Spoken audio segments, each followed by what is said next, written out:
चलो, present indefinite की सारी सीरीज खत्म हो गई। सारी सीरीज बोले तो 6 वैरायटी पढ़ा दिया। अब अगला आते हैं प्रेजेंट कॉन्टिन्यूअस। बच्चों का सबसे favourite tense, present continuous tense. ठीक, कॉन्टिन्यूअस का मतलब वैसे देखा जाए तो जारी होना होता है, जारी। ठीक, यानी इस टेंस की विशेषता ये होगी कि इसमें जो भी कार्य होगा वो वर्तमान में जारी होगा। जैसे एक छोटा सा एग्जांपल मैं ले लूं कि मैं पुस्तक पढ़ रहा हूं, पढ़ रहा हूं। अब ध्यान ये रखना कि इस टेंस की विशेषता ये होगी कि वाक्य के अंत में रहा है, रही है, रहे हैं, ये इसकी परिभाषा में जुड़ेगा। परिभाषा में आप जोड़ लेना अपनी ओर से, जिन वाक्यों के अंत में रहा है, रही है, रहे हैं आदि शब्द आएंगे, वो सारे के सारे प्रेजेंट कॉन्टिन्यूअस टेंस कहलाएंगे। अभी बहुत सारे लोग ऑब्जेक्शन करेंगे, सर अगर रहा, रही, रहे नहीं हो तो क्या नहीं होगा? तो बेटा उसके सेंस पे होगा।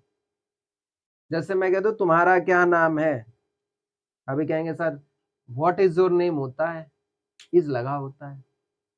तो अभी मैं इस पे चर्चा नहीं करूंगा, अभी मैं चर्चा केवल इस बात पे करूंगा कि अगर वाक्य के एंड में रहा है, रही है, रहे हैं, तो टेंस कौन सा है?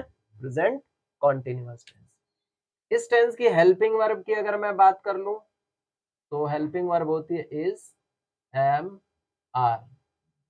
अब ये इज एम आर आया कहां से? तो याद रखिएगा ये बी के फॉर्म है। बी का जो फर्स्ट फॉर्म है वो यही है, इज एम आर।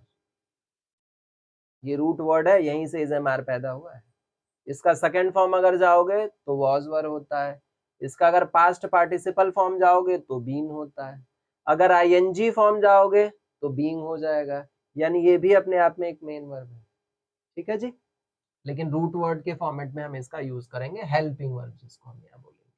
चलो, अब बनाएंगे कैसे? मान लो यही एक सेंटेंस है, इसका मुझे ट्रांसलेशन करना है। तो सबसे पहले क्या करेंगे आप? सब्जेक्ट लिखेंगे। सब्जेक्ट के बाद क्या लिखेंगे?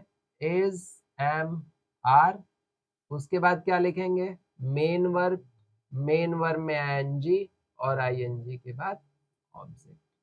ये इसका स्ट्रक्चर है जब सेंटेंस हमारा अफर्मेटिव होगा। ठीक है जी।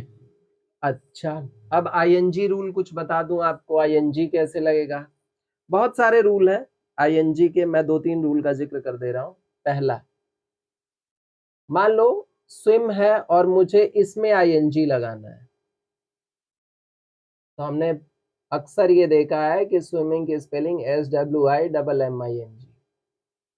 ये सही वर्ड सही है, SWIMMING। लेकिन लोगों को इसके पीछे का रीजन नहीं पता है, ये डब्ल्यू क्यों, डबल एम क्यों हो गया।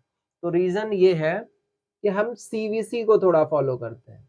सीवीसी बोले तो लास्ट का अगर लेटर आपका कॉन्सोनेंट है, इससे पहले वाला वॉवेल है, और इससे पहले वाला अगर फिर कॉन्सोनेंट है, तो लास्ट जो कॉन्सोनेंट यूज हुआ है वो डबल हो जाएगा।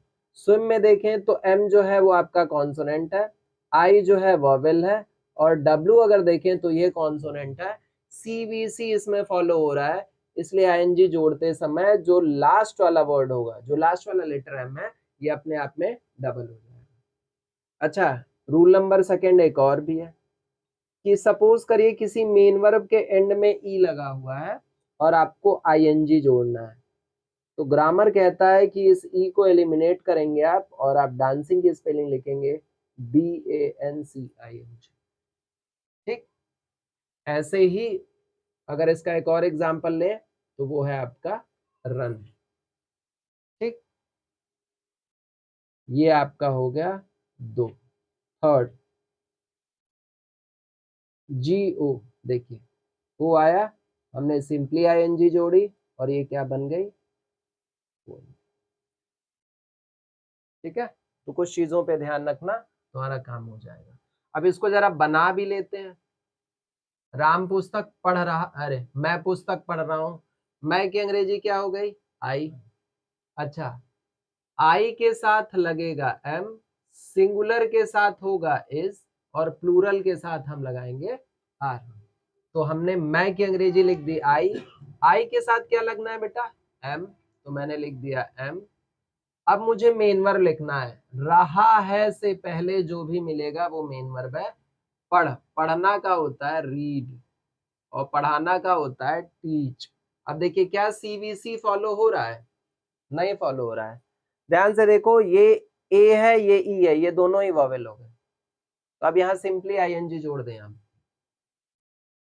आई एम रीडिंग, क्या रीडिंग, पुस्तक, तो I am reading a book. ये इसका ट्रांसलेशन हो गया। चलो निगेटिव और इंट्रोगेटिव आगे बात करेंगे।